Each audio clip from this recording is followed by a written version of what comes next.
This is Real Talk. We discuss important issues impacting our world and how we as humanity can come together and overcome our obstacles and move toward a bright and beautiful future. I am Shas Sparks, here to ignite the light in the world. We invite you to check us out on unitednetwork.tv. And on today's Real Talk, we're talking about indie birth, a holistic approach. And our guest today on Real Talk is Marin Green. She is co-founder of Indie Birth and the host of Taking Back Birth podcast. Marin, we're so happy to have you here and have you share your knowledge and wisdom with us. So I always like to start off with, what does indie birth mean to you? Thanks, Shay. So indie birth is a phrase, a term, really a way of life that Margot and I defined about a decade ago when we were working as midwives and trying to get to the heart of what we felt our work was about. So indie birth is any birth experience that comes from a place of autonomy. They are choices that the woman makes, and they are ideally sovereign and free. So that typically can mean home birth, but really we wanted to get to the heart of the issue, which is that we should be free to make any decision we want in birth and make that from any place within ourselves, whether that's facts and research or intuition. Well, I love that you're talking about choice, because oftentimes we're told, like, we get pregnant, we go to the doctor, the doctor says this is the hospital we go to have the child. And that seems to, like, we don't have a choice. It's the choices are already laid out for us in normal, typical, traditional births. So what has been your own personal experience in having a home birth or an indie birth or having a midwife? Wow. Well, I am a midwife and I have 10 children of my own. So I've experienced mostly home births. My first actually was a hospital birth. For some of the reasons you described, it's just in our programming, especially with a first baby, right? That we just do this assembly line thing. And it was with my second baby that I discovered home birth. I discovered I had a choice, and I discovered I really love that choice for me because I felt safest at home. I was healthy, and it allowed me to have just like the peace and loving vibes around my baby coming into this world. And so that's what we've done with all of the children virtually after that. Wow, 10 children. My goodness. And so when you say home births, I know there's different options even with home births. So were you, and the only one that I actually know about is because of my friends that have had them, has been in a pool of water. So is that what you went through, or did you have something else experience? Right. So home birth, especially when I'm in the role of midwife, it means whatever that woman wants it to mean at home. There's not one way that it looks. Although water birth, which is what you were talking about, is popular. It makes Instagram photos and is a really beautiful way to have a baby. And that's great. And I've done that myself. I think 3 of my own babies were born into water. But after that, after those births, I think my last was my 4th baby. I discovered for me that I really like being rooted on land. And so as a midwife, I support whatever choice a woman wants to make. She winds up in her bathroom, great. She winds up in her bedroom or the kitchen, great. It's absolutely whatever is feeling right for her body. There's no one way to do it. So when you say rooting in land, what does that look like? Just having your feet on the ground. Birthing in water is a different sensation, right? Because we don't have gravity, and that's why people do that primarily. It can really help with pain and just like the pressure of birth on our bodies. But I just prefer kind of like feeling solid ground beneath my feet and feeling all of it. And, you know, as a midwife, like I said, people do all kinds of things. It's really just like what feels right to them. Nice. And do you, as a midwife, do you lay out different options for the mom to choose? Sure. And my clients are generally exposed to that really organically through their pregnancy, through indie birth. You know, we have tons of birth videos that we are permitted to show. We had a really amazing childbirth education course. So, without teaching it per se, they're really exposed to just what normal birth is. Because I think that's normal. Like, this is normal. Mammals Yeah. birth a certain way. Yep. Yep. Cats and dogs and cows, right? They all have the ability to birth without education or consciousness. So we're kind of reminding women that they are not that different from the other mammals, and you know, whatever their body needs to do, they should follow. But having that visual, because we are human and we feel like we need that sometimes, I think is really helpful for women as well. So without your videos and programming, which I think is love that you guys do that, because oftentimes we don't know what to look for, right, when we're researching and things like that. So I love that you have resources on your website for that. So is there something that you kind of talk to the mothers about really tapping into their intuition to find out what it is that they might be needing in that moment? Is there like a meditation that you might do or some magic or anything like that? Sure. And that's the journey of pregnancy. So ideally, midwives work with people, you know, all the way through their pregnancy in a really connected way with probably a much deeper relationship between the woman and the midwife than most women have experienced, you know, say with doctors that typically only have 10 minutes for an appointment. Right. Midwives tend to spend hours. And yes, with Mm, my clients, I love doing guided meditations. I mm, love offering ceremony if that resonates with them. So, a fear release ceremony is something that my clients have really loved here in the last year. And so, by the time they get to the birth, it's just a continuation of this process that they've already been in. It's you know, it might be new to them. The sensations are going to be new. The path of birth can be brand new each time, but ideally they have like the inner strength and the tools to be with that. And they know me and they know my assistants, and so they have this circle of women with them, which mm, makes a huge difference. You know, most of these women don't need a lot, like clinically, they don't need me mm. to do anything to them or for them, but having this support of sisters like in their space that they know well, they can really usually let go. And that's how you have a baby. You know, you can't be holding on to everything or scared of how you look to people in the room. You have to be comfortable.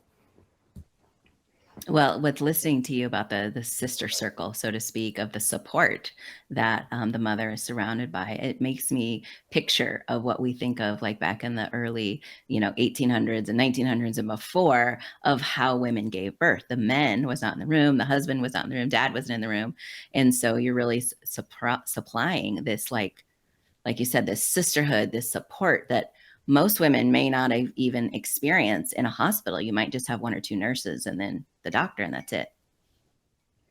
Definitely. Although I do think it's a special sort of woman at this point in time that knows she wants this. I think it's easy to Mm-hmm. not know for all the reasons, the programming, you know, like we talked about, just having your first baby, you're not quite sure what to do. There's so much information out there. So, yeah, it's not for everybody because it really requires that the woman and her partner, like the family, take this responsibility that this birth is theirs, that, you know, whatever happens, they own it. And birth is unpredictable. So not everybody is really up for taking that all on, although more Sure. people more than ever. So that's promising. Well, more people than ever, I think, is because of people like you who are so passionate about sharing your story, sharing options, and really educating the community as a whole to be able to understand what their options are. So, what inspired you to go through this? You said you had 10 children. So, was there something after that first kind of programmed birth, like you said? Was it something that happened there that you went, you know what? I've got to look for other choices? It definitely was. And, you know, I I am so appreciative of the way it did happen. And my daughter, my oldest, who's almost 21, Mm. she's such a beautiful soul. And it was perfect for us. Like, I'm so glad she led me to that experience and was willing to be a part of it because I didn't know anything. And I took everyone's word for how it was supposed to go and what I needed. One thing to our credit, my daughter and I, is that we didn't utilize any pain medications during her labor. Wow. We did it, and that was my goal at the time, right? But the traumatic part came after she was born, and they took her to the NICU for several Mm. hours. And I don't think anything was even wrong with her. But then I went on to learn later, and I'm learning all of the time how crucial that first hour is after birth and how it's crucial for bonding and breastfeeding and, Yeah. attachment really into our adulthood. So once I got a little inkling of that, plus I had the felt trauma of having had this baby taken from me for a couple of Mm. hours. With my second, I wasn't willing to do that again. I Mm. felt like my body could be put through whatever, if need be, but that it was so important to me that I stayed connected to my baby. And so that was the beginning. And that was something I wasn't willing to compromise on, and that I also had trauma around. But when I Yeah. found out in that pregnancy, very late actually, that home birth was an option, I just Mm. cried. I was like, how did I not know about this before? This is Sure. this is what I need for this baby. So that was my journey into home birth. And then after he was born, I got into midwifery because I couldn't unlearn what I had just learned. Mm. Well, I can't imagine how scary it is to be able to give birth and then you're not even be able to hold your baby. Talking, you said trauma. I can't imagine what you were feeling in that moment.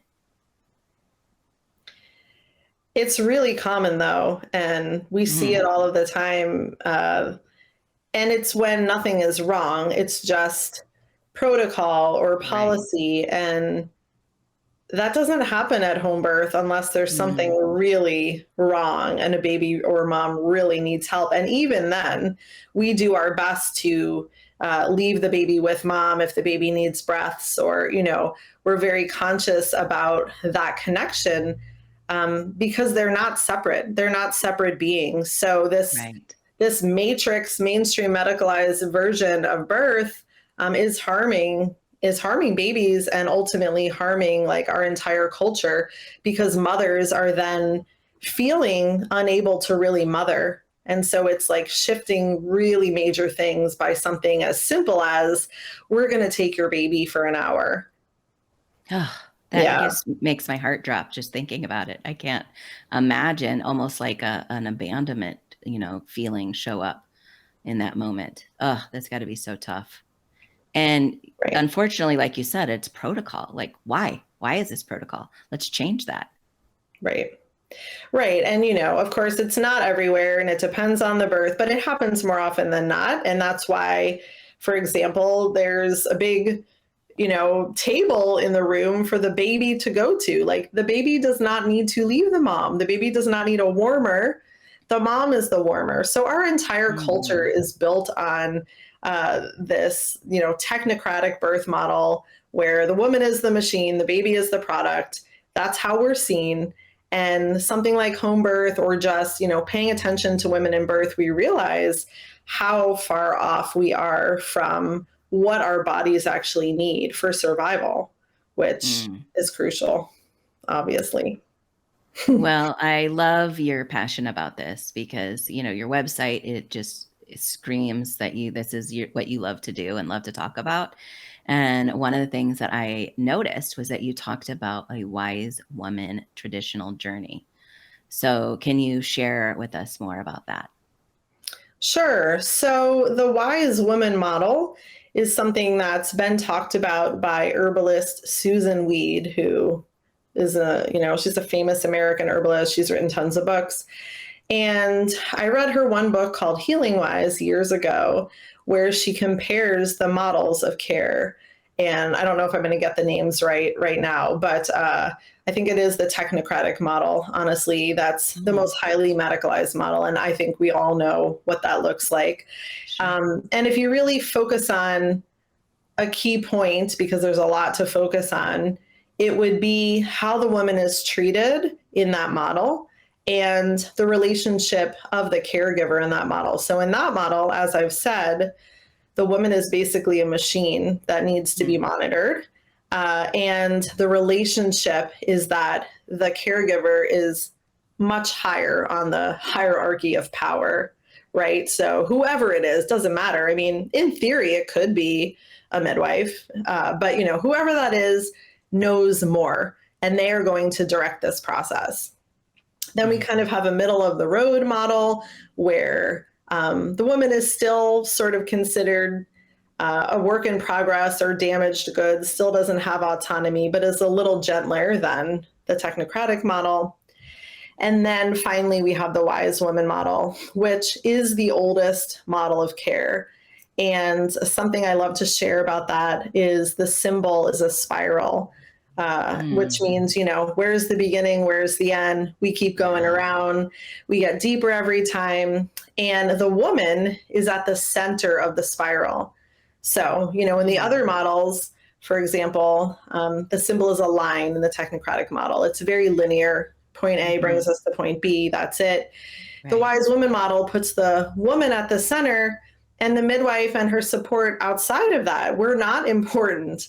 Ideally, the midwife is actually invisible. That doesn't mean she doesn't have skills. That doesn't mean she isn't summoned for courage or her experience, but it's not her show. So that's really radical, even in the Mm, midwifery world. Many yeah. midwives don't work that way, they don't practice that way. They Mm, still consider themselves the experts. And I don't. I do consider myself an expert in birth. I know a lot, I've studied a lot, I've seen a lot, but I am not the expert on that woman. So I will always mm, refer to her for anything before I offer my opinion. And I would never say I know more about what's going on in her body than she can. So that's the mm, model that we teach at Indie Birth Midwifery School. That's the model we practice. And even as midwives, you can think of it not just for birth, but just the way we can be in our lives. So as a midwife, I'm also in the center of my spiral, right? And like we all are autonomous and free, but connected in the ways that we support each other. mm. Well, I love that you talk about your school that you have for midwives. So I'm just curious when you had your saw the options that there were other options out there for home births and you decided what was it that made you decide to go along that journey to not just have other options for birth, but then go into midwifery? As I shared, when my son was born at home, I just couldn't stop thinking about it. I checked out all the books in the library I could find when he was a tiny little baby and, sat there nursing him on my rocking chair and read every book that, Mm, could be uncovered because I was just fascinated. I couldn't believe that I had given birth at home in my living room and it was the best experience of my life. So, about 4 months after he was born, I met another midwife, not the one that had been my midwife. I met another one, and I was kind of interviewing her for a project, a course I had found needed me to interview a midwife, and she offered me an apprenticeship, which is oh, how midwives learn. And, in yeah. hindsight, that's crazy. Like, I didn't even know her.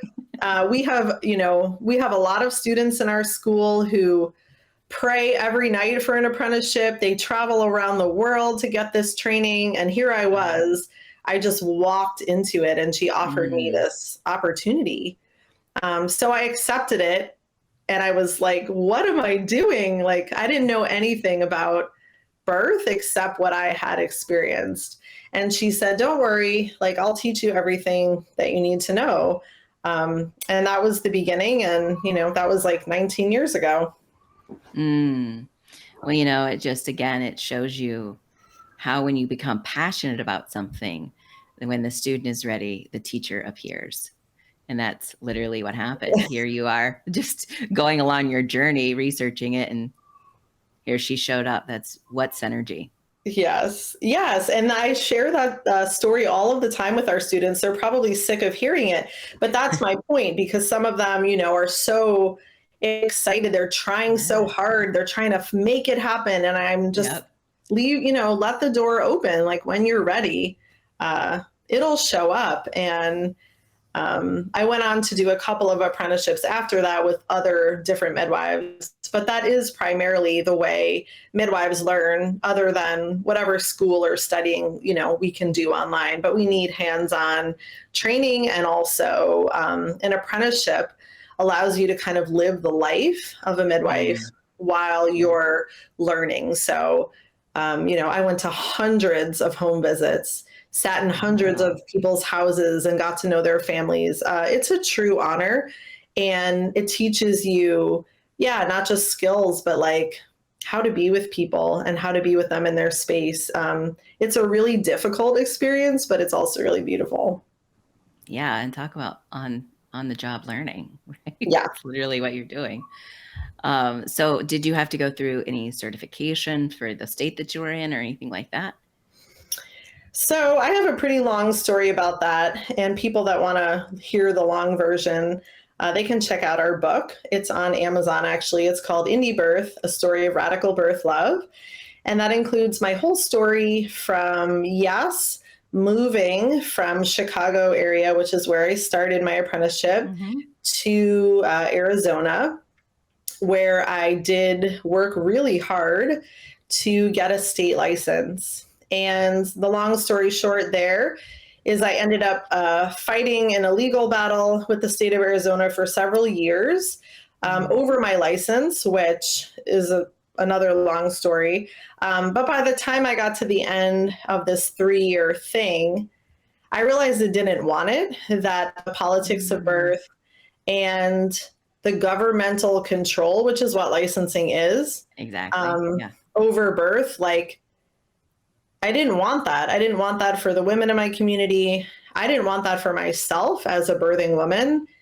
And I just didn't realize until I was that far in what it meant to have a license. And so I gave it back to the state of Arizona, which I don't think anyone has ever done.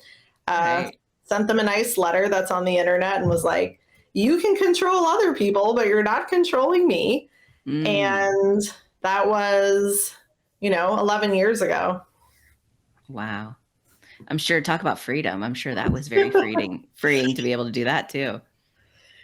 It was, in the way that I feel and felt I could work as a midwife. I do feel a lot of freedom because I don't have that medical board to answer to. But at the time, it also brought up a lot of fear, wondering how I would do this and, if it would work or what would happen. Because in Arizona and many other of the U.S. states, the licensing of midwives is mandatory. There's a very few states where it's not. And so I just didn't know. I didn't know what it would mean for me to make that choice. But I felt like I was selling my soul, honestly, to get the license just for a false sense of security, which, again, I think is a lot of the licensing conversation. Yeah. In fact, I was just listening to one of your podcast episodes about, what does safety and security actually mean? Yeah. Yeah. And midwives and women healers have been hunted and, all of that for many, many centuries and for many of our lifetimes, if you believe in that kind of thing. So I think that's a huge part of it, is just dealing with our fears around that and coming to a place for me where it was like, I was meant to do this. I am meant to do this on this planet, and I'm not going to let anybody tell me how I'm going to do it when the person that has feedback is the person I'm working with. Like, so that's the relationship. Why is the government getting involved telling this woman who can be at her birth. It's absolutely insane. And I cannot believe people put up with it. Well, we don't know until we know, right? Yeah. Right. Yeah. Well, and I love that you mentioned the word healer, because I think that's completely 100% what you are. And you have such a holistic approach, like the nonviolent communication, the magic that we just talked about earlier, mindset, and a shamanic practice. And so did you go in knowing all of those before you even gave birth to your first child? Or was it something that you just continued to learn these different modalities along the way and knew that it was something you absolutely needed to add to your midwifery? Yeah. Right. Well, I think that I definitely have known all of these things before, as many of Mm. us have. And as a child, I can look back and see where those things started to come in for me. But right, in the beginning of my adulthood, it felt pretty far removed from the way I was living. But when I did get into midwifery, when I started working on my own as a midwife, I also met a Celtic shaman in Flagstaff, Mm. Arizona, where I lived. And so I started studying with her. And I think it was at that moment, even, that it became so clear how those things overlapped. And I started, even then, and this is like 15 years ago, kind of feeling and thinking in that direction more. Like, my hands know what to do if someone needs help, Mhm. but birth doesn't need to be managed. And what if we considered all of the other ways that we can walk with women?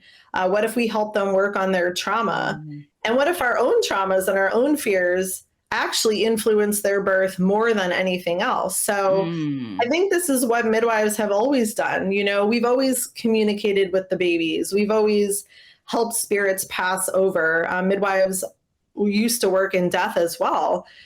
So it's only recently that midwifery has become this subset of the medicalized model where all of those things got taken away and intuition became something embarrassing to talk about, you know, that Mm. midwives even don't want to admit that they're not looking at studies sometimes. They're feeling it in here, or they're feeling something in the room, you know, something just isn't right. I don't know what it is, but I can feel that. So those are the skills that are true midwifery. And those are the ones I love to teach as much as it's possible to teach. I'm at a point where, you know, I understand people wanting to learn kind of the nuts and bolts and the clinical knowledge of whatever it is, you know, taking a blood pressure or numbers based things. But that's so not interesting to me personally at this point, because there's so Mhm. many other things that you can look at going on with people that are so Sure. much more informative. I love that you mentioned about the fear and the trauma, because as a coach, that's what I coach in, and so I love Mm, that you do that in your practice as well. So thank you for that. yeah. Yeah, and thank you for watching. We're going to take a quick break, and when we come back, we'll learn more about the holistic approach of indie birth.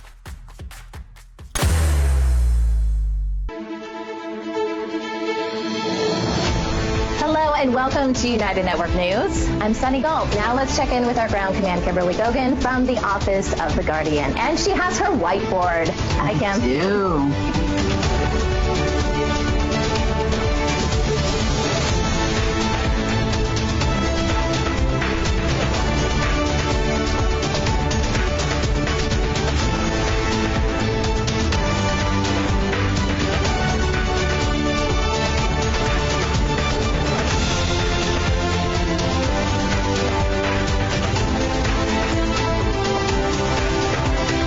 Remember, if it's going to be, it's up to me. It's up to all of us to come together.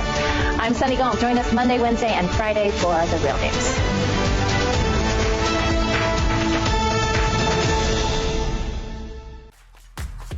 Welcome back to Real Talk. Before the break, we were talking about indie birth, a holistic approach. And we're talking with Marin Green, the co-founder of Indie Birth. And we just, right before the break, we just touched on fear and trauma and how they show up, sometimes not just in the birth, but then after a birth as well. So what what tools that you could share with us that you have that can really help, whether a first-time mother or someone that has gone through it and something's popped up in the actual birth? Hmm. There's so much. When we work with women from the beginning of a pregnancy and they're a resonant match. So, again, as I shared, not everybody wants to go down this path of self discovery, but if they do, I have lots of questions for them. And we start with that. So, past birth experiences, their own birth. So, their own birth as a baby, what that was like, what their mother's experience was like in her pregnancies and specifically their birth, as far back in the ancestry as we can go to just get some information about the way birth looked, the way it was portrayed, what was believed, because those belief systems are handed down. They are in our cellular memory, and they often affect our own birth experience. So a great example, and a lot of women can relate to this. My first birth with my daughter was very, very similar to the way I came into the world, down to like very specific detail. And I don't think that's an accident. So we're looking very honestly at her history and what she can share, what she remembers, and then working with that, or just really her having the awareness that perhaps that's a pattern she'd like to shift. And I think having the awareness and then creating a different intention. So I worked with a woman recently who had a vaginal birth at home, obviously at home. She had a beautiful birth after 3 cesareans. So her 4th baby came out of her body at home. But in her history, she was born by cesarean, her whole family, that was what was normal for them. Sure. So she really had to look at that and see, where she held those beliefs, where in her it unconsciously popped up that that's how babies are born. So the woman has to do the work. I simply can help by like shining the flashlight on some of the issues I know that are really, really crucial. And that's just the tip of the iceberg. There's all the relationship stuff and the partner stuff. And, has she had a miscarriage? Has she had an abortion? What's her astrology? Like I ask all kinds of things to try and just have some pieces of the puzzle where we can focus in. And usually the woman doing that work for herself works really well. Although I would say that the baby soul definitely has a huge part, obviously, in this story. And those souls have their own path and their own karma and their own needs as souls. So it's not just about us. It's also about communicating with that soul and, kind of working out how this birth needs to look for the highest good of all. And I do believe that's true, even when births are really, really hard and not what people want, that they do make us the mothers that those babies need. I love that. And I really like that you talked about the generational. I just actually went through a healing journey, and we did a breakthrough session where we really look at generational past lives type of things, like if there's something that needs to be released. And here I am, and we're tapping into the unconscious. And here in my mind's eye and my unconscious, I am an egg in my mom's ovary while my grandma was pregnant with my mom. And oftentimes, we think, well, what happened to our mom? But it even goes back even one more generation, right? And that story of whatever was being told to our grandmothers, and what's going on in that level of ancestry. So it's amazing that you take them through that, because I think it's so crucial that we look at that and we uncover it and we kind of are able to release it. Definitely. And that goes for so many other areas as well, right? Like in our families. And again, what we were told was true, whether it was as a child or, for generations, we were told this certain thing was true. I remember working with a woman who was told, her mom was told, like, you can't ever have babies vaginally. I mean, those kind of beliefs are really common, and we can kind of blow them off and be like, whatever. But that makes an impact on women. That makes an impact on the baby inside of them. And unless Mm-hmm. they start to question that, it just gets carried forward. And there's like this Mm-hmm. deep unconscious belief that they're not worthy, or, that they're not good enough and they can't have the birth they want. So I think the programming is a huge piece, which explains why generally, like, mammals have a way easier time. I mean, animal mammals have a way easier Yeah. time of birth than we do, because we've got all this going on. Our bodies work similarly, and the body is great at birth. So it's just kind of getting the other things aligned with what the body knows. And I feel like that's something a midwife can be really helpful with. Well, and just the fact that there are options after a C-section. It doesn't have to always be a C-section after C-section just because you've had one. There are options afterwards. That's huge. There's almost always options, whether it's a breech Mhm. baby or someone's having twins. Women are told all of the time that they're Yeah. high risk. They're too old, they're too Mhm. young, they're too big, they're too small. So we really need to start questioning those things if we want things to shift. And I know that can be challenging, but it's a road that many women choose to take, and they choose to question that, and they start asking, like, who's directing this show? Mhm. I had a woman years ago pregnant with twins, and her own midwife told her, you're kind of old. She was like 37 or something. Wow. And you've had a cesarean, like her first baby many babies ago was a cesarean. And so her own midwife was like, I can't help you. You should go to the hospital. And I met Wow. this woman, and she was just amazing. She said, I got pregnant with these babies naturally.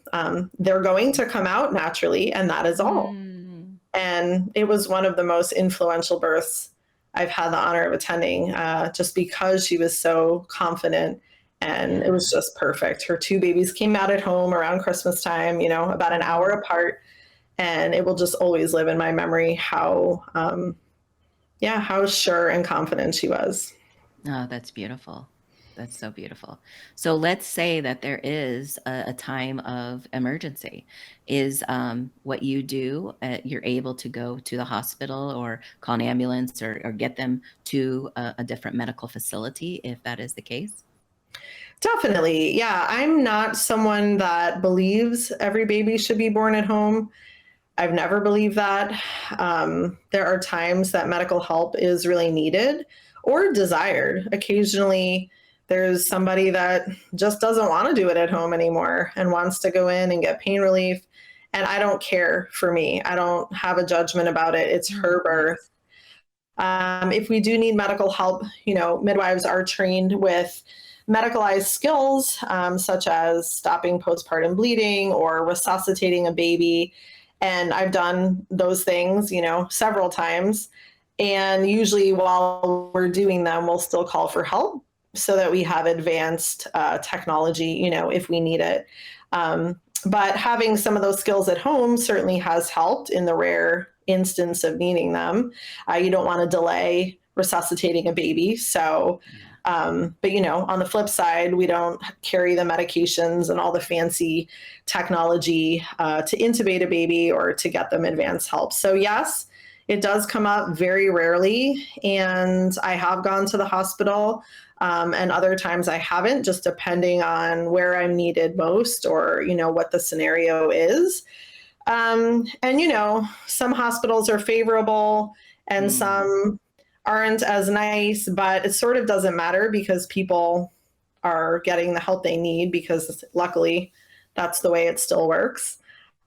So I'm grateful for that when it's needed.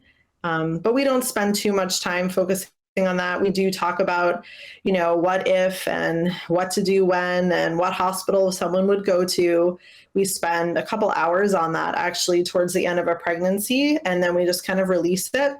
And most of the time we don't even need it. So I'm glad it's Mm. there, but most of the time not needed. Well, that was going to be my next question, if you were allowed to be in there, but it probably just depends base to base, case to case. Yeah, and I talk with my clients about this. Like I said, if it's a true emergency, like life or death, again, super rare, but we just need to get help. It's not a matter of, going to a better hospital farther away, obviously, or I'm not really important in that because we just need the woman to be helped. So it's different if someone, it's not an emergency and maybe she's been in labor for a really long time, but nothing's really wrong. And if I can go and help her make choices, then I will do that. It just depends on the scenario. And like I said, yeah, sometimes they're kind of nice to home birth people in the hospital. And that's been most of my experience. Actually, most of it has been really, really positive. But there's always strides to be made there just because it's a different world and that can be really shocking for everyone. Sure, sure. And one of your episodes, I know on your podcast, you talked about one of your topics was don't hire a midwife without asking these questions. So is there a couple of questions that come top of mind when you think about that? Yeah, I don't remember what I said on that podcast, but typically talking about the licensing thing is important. Most women don't know there's a choice. So if you're in the US and your state licenses midwives, then you'll Google them and that's an option. But there's always midwives since the beginning of time that have chosen to not be licensed by the state. So you might have to work a little harder to get those names. I would just like to know how they operate and if they have clients that I could talk to. If I was that woman, I'd want to see births. I'm really forthright. My clients give me permission when they have their birth videos ready to be shared. So we have them all over Instagram. I show them in classes and I don't have to say a whole lot. Women can see how the births look, what I'm doing or not doing. It's all really transparent. So I love that idea of, getting to see what a midwife is like at birth, because people can say a lot of things like in any industry, and that's not really the truth or how it actually looks. The questions like rate of transport and that kind of thing, I don't know how helpful that really is because you don't really know the whole story of, any of it really. Although if they said they transported 50% of women, then that would be scary. So yeah, I would just kind of want to know their philosophy on birth. And if someone to me, like if I was the woman and someone said, well, I believe birth is natural, but I would have some questions about that. I want to hear that birth is a normal physiological event and that the midwife is there to witness and only help if absolutely needed. So that's me. But just philosophy, I guess, is kind of the bottom line there. So I know that you have this academy or the school for midwives. So is there men that can do this as well, or is it strictly only for women? We haven't had any men enter the midwifery school, and actually we have a doula training as well. And I did see an application come through the other day for a guy that wanted to be a doula. So I don't know what will happen with that. But generally, yeah, I think it's primarily women's work for good reason. Not that men can't support in other ways, especially if they're partners, but I'm not quite sure about the attending births in the circle of women role. That's good. Is there any advice that you would give to someone in our audience that is thinking about maybe becoming a midwife and don't know where to start? Well, check out our school, indiebirthmidwiferyschool.org. Also, you can see so much of our work just briefly on Instagram. But I would take a look at that and start to get clear on the different types of midwives. They work in different places. There are midwives that work in hospitals, for example. So becoming more clear on kind of where and how you see yourself possibly working as a midwife. We also have a course called The Beginner's Guide to Radical Midwifery. And you can probably find that link on Instagram somewhere. But that's a course we made for people that are at the beginning of the journey and they're wanting to know what this radical midwifery means to us. So there's tons of information there, from history of licensing, to how it looks nowadays. And it really takes someone through a lot before they might potentially decide if that's right for them. I love that. You mentioned your website a little bit ago. Would you mention that again, of how people can connect with you, social media, and the name of your podcast? Sure. So we're on Instagram as IndieBirth. IndieBirth.org is our main site. IndieBirthMidwiferySchool.org we have just for the midwifery school. I have another site called magicalmama.org that we didn't talk about, but that's for mothers who are wanting to. Yeah, thank you. That's for mothers all over the world that are wanting to sit in virtual circle and do some of this deep work. You don't have to be pregnant. It's mothers or women that will be mothers. And let's see what else. I think that's your it. My podcast. Your podcast, yeah. My podcast is called Taking Back Birth, and I've been doing that for the last 10 years. So there's a couple hundred episodes of that, and you can find that on any of the podcast apps, I'm sure. Wonderful. Well, Maryn, thank you. Thank you so much for sharing your expertise, but not just your expertise, your passion, because you're an inspiration to so many. So thank you for being here today. Thanks, Shay. It was really fun chatting with you. And thank you for watching Real Talk today. Real Talk is also available on your podcasts, on your favorite podcasting app. And we invite you to visit unitednetwork.tv or download our network app on iOS, Android, Roku, Apple TV, and Fire TV. I'm Shay Sparks. This is Real Talk for the Real World.